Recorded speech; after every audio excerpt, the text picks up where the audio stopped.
इतिहास गवाह है जब हिंदुस्तान को सोने की चिड़िया कहा जाता था, लेकिन वक्त के साथ वो तस्वीर धुंधली होती चली गई। लेकिन अब धीरे धीरे उसकी वापसी हो रही है। भारत का सोना भारत में लौटने लगा है। भारत के 1 लाख किलो सोने की घर वापसी हो गई है। देश की अर्थव्यवस्था पर इसका कितना असर होगा, इस रिपोर्ट के जरिए आप देखिए।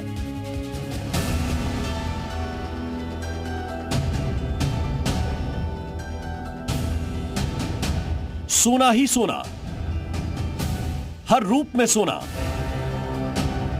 जो भारत की शान है, जो भारत की पहचान है। सोना चाहे कितना भी महंगा क्यों ना हो जाए, लेकिन इस पीली चमकीली धातु के गहने हमेशा महिलाओं की पहली चाहत होती है। बदलते ट्रेंड और हालात के साथ आज की महिलाएं जरूरत, अवसर और बजट के हिसाब से अपने गहनों का चुनाव करती हैं।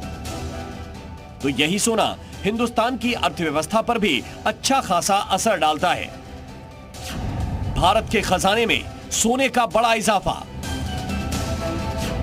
100 टन सोने की घर वापसी।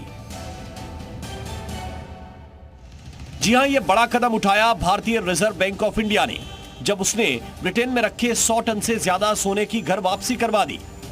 इतनी बड़ी मात्रा में लंदन से दिल्ली तक सोना लाना आसान काम नहीं था।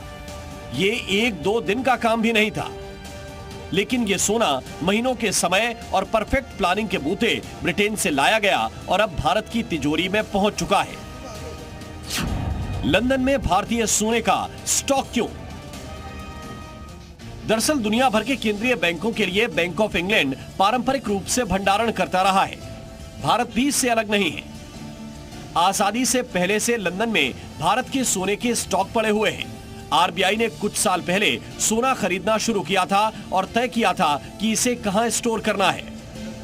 चूंकि विदेशों में भारत का स्टॉक बढ़ रहा था, इसलिए कुछ सोना भारत लाया गया और अगले कुछ महीनों में 100 टन और भारत आने की उम्मीद है। अब समझिए कि सोने के भंडारण से देश को क्या फायदा है। देश की करेंसी अंतर्राष्ट्रीय स्तर पर कमजोर होती है तो सोने का भंडार उस देश की खरीदारी की ताकत बढ़ाता है। सोने से देश की आर्थिक स्थिरता बनी रहती है।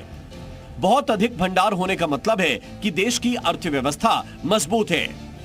1991 में जब भारत की इकोनॉमी डूब रही थी और उसके पास सामान इंपोर्ट करने के लिए डॉलर नहीं थे, तो उसने सोने को गिरवी रख पैसे जुटाए थे और इस फाइनेंशियल क्राइसिस से बाहर आया था।